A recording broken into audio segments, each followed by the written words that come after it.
Papa! Alam mo ba kung bakit ikaw ang may pinakamalaking mana? Pinda-pinda ka kasi. Wala ka namang alam, hindi pagsugal ang pagsugal. Saka yung pagkusugal ko! Bukas! Pagkusugal naman ha! Sabi kasi buzzer ko dito. Paano naman yung mga kapatid mo? Kayo, Isabela, Christy, okay lang ba sa inyo? Hindi mo maghahati ng ari-arian. Gusto ko pantay ang hatian. Kasi hindi mo magbayad. Kakabot na rin yung kapatid. Okay lang. Pag mo pa mo na.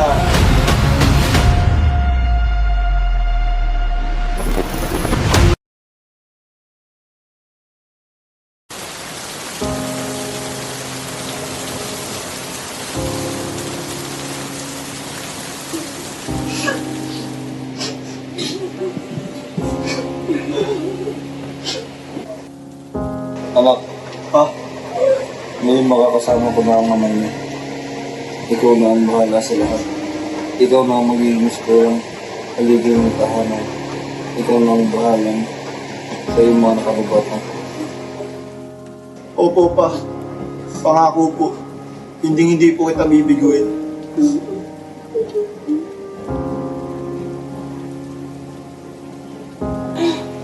Pa? Pa? Pa? Papa? Papa? Papa? Papa? Pa? Ah!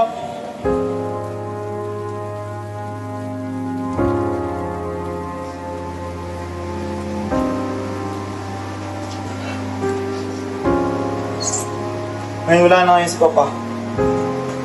Simula ngayon, ako na ang masusunod sa pamilyang ito.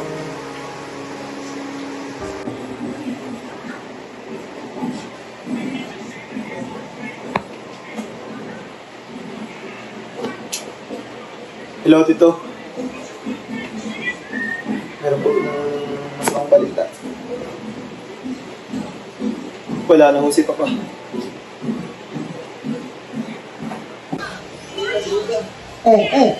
Yung sa atin naman, oh. Bah, pagduwa na naman ha. Oh, sabi nga sa iyo, iba ang swerte ko dito. Ako na dito.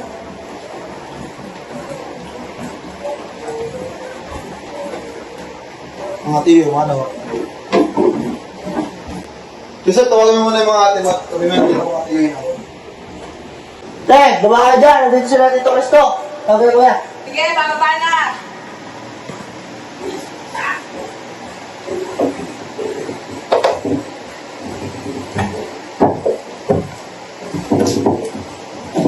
Diyan kuya.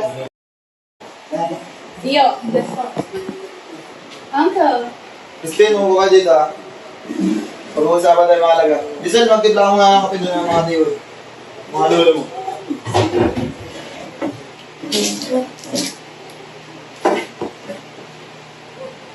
Wala na naman yun.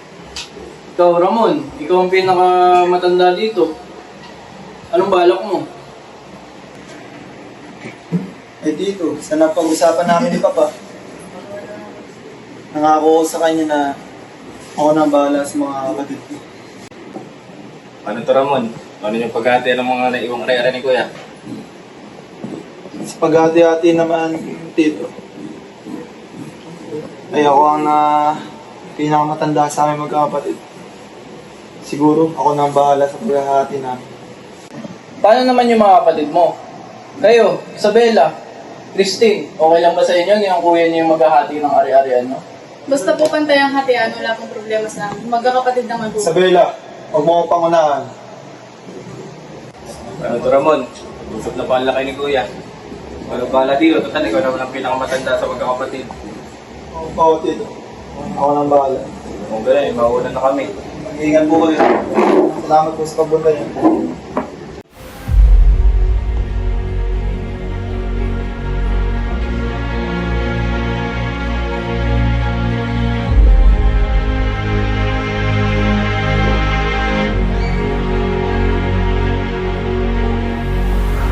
Sa inyong lahat.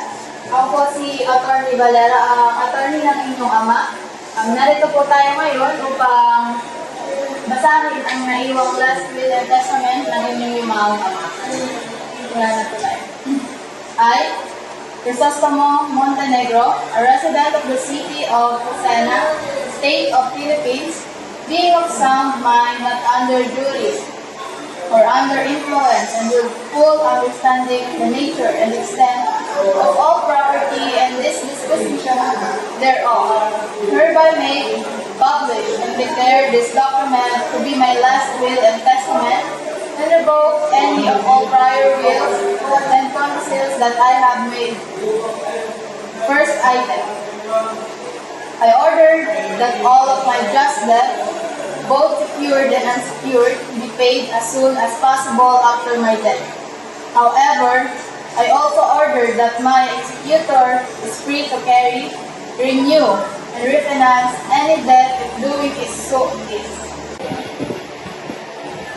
In the best interest of the beneficiaries listed below. Give to Ramon Montenegro all of my interest in any motor vehicles, boats and personal watercraft, household goods, appliances, furniture, pictures, books, clothing, jewelry, or other articles of personal use of ornament, and other tangible personal property of any use or clarification similar to the foregoing.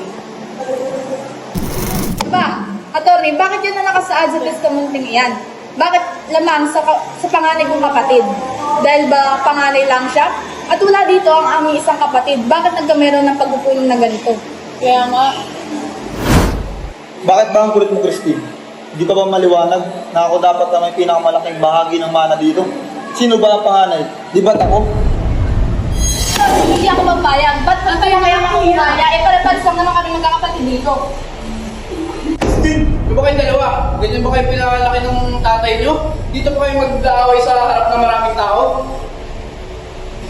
maging mahinahan po tayo lahat. May dahilan ng inyong ama kung bakit ganyan ang nakasaad sa testamento. Alam nyo, mas bigyan ng gabi na lang natin yung nakasulat dito. Lahat naman tayo may matatanggap eh. Manahimik ka, Isabel! Ganito na lang po, dahil naman po tayo di nagkakasundo, at wala din naman po dito ang isa ninyong nakababatang kapatid na si Ginoong Joseph Montenegro, magkakaroon na lang po tayo ng ikalawang paghaharap na kung saan tatapusin at babasahin ko ng maayos sa inyo ang last will and testament ng inyong ama.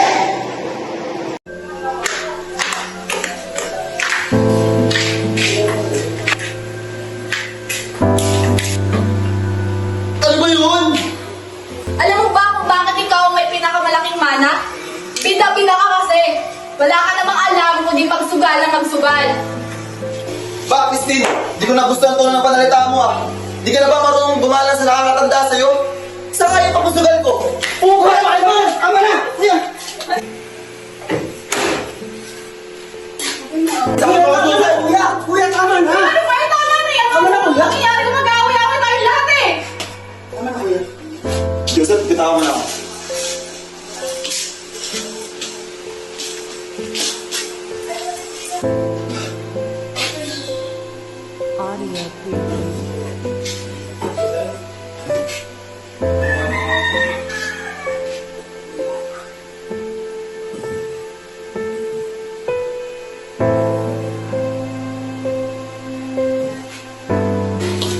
Ate, ba't hindi mo ba kayo kumayag?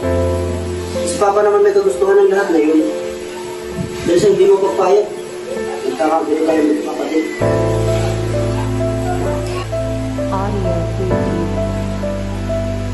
Bigyan na muna ako ng oras para makakas.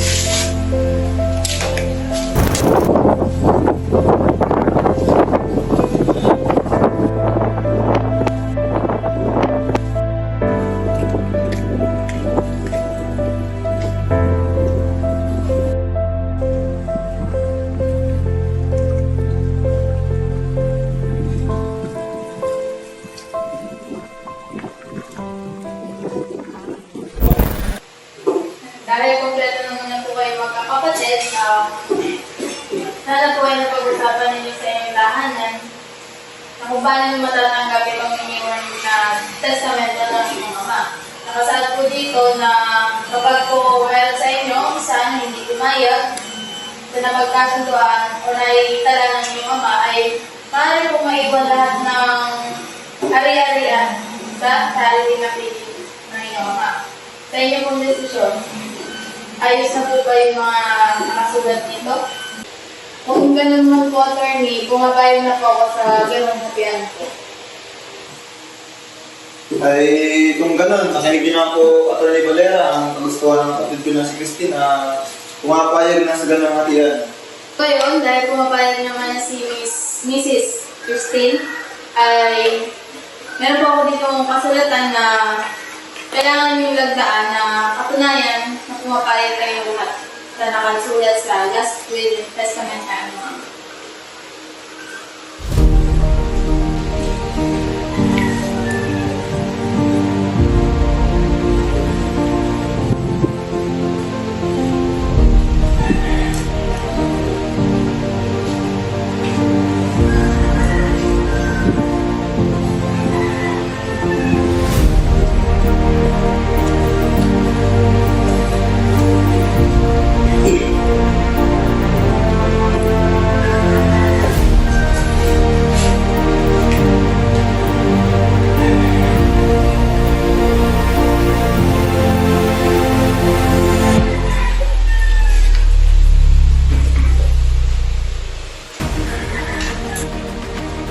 Atty. Valera, maraming salamat po.